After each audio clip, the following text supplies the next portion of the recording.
kooxda Chelsea gurigeeda maysan uga badin kooxda Arsenal 1562 maalin kooxda aan marka gurigeedaba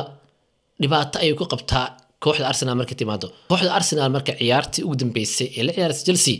waxay u muuqatay Chelsea in ciyaartaas halkii kuwad ay badin kartay waa hadii Casedo garoonka uu sii joogi lahay Casedo oo jaale qabay ayaa wuxuu galay foul inaba caadi ahayn kaasoo rooso toos ah noqday ciyaarta waxaa dilay Albitar kaasoo qeybiyaba ciyaarta 30 daqiiqo u horeysay inuu jaalayaal badan ka safo kooxda Arsenal iyo Chelsea daafacyadii waliba ku ugu muhiimsanaa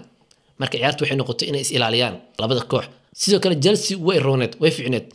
markii Casedo ka baxay ciyaarta waxay noqotay 10 iyo 11 gool ayay waxay heleen halfkii laba markii la soo laabtay Arsenalna qasab ay ku noqotay ciyaartina wax ka bedesho waxa la soo galiyay Odegaard iyo soo kale weerar madowgii ciyaartina Arsenal ugu dambeyn way soo bareejaysay ciyaartaas Arsenal horta waxay u ahayd halkaas dhibic inay qaadato caadi laakiin Chelsea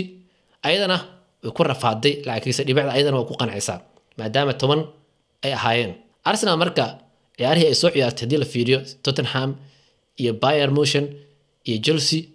isbuucaas oo waliba isku dhadwaayeen waxay u tahay Arsenal in dhibicdaas qaato wax fiican sidoo kale waxa ka maqan Arsenal Saliba iyo Gabriel oo daafaca soo dhisay sidoo kalena goolasha xataa qaarkood ay dhalinayeen Arsenal marka dhibicdaas way ku qanacsan tahay Chelsea ayadana way ku qanacsan tahay maxaa la dhihi karaa marka ciyaar iska caadi ay ahayd oo aan fiicneen hadii la fiiriyo labada dhinacba Arsenal marka kaalinta koowaad wali ku haysaa Chelsea kaalinta saddexaad ay gashay City ayaa soo dhawaatay Chelsea intee ku dhamaysan kartaa Arsenal ma sii dheeraysan kartaa Premier League ay ku hayso hogaanka comment ku soo qora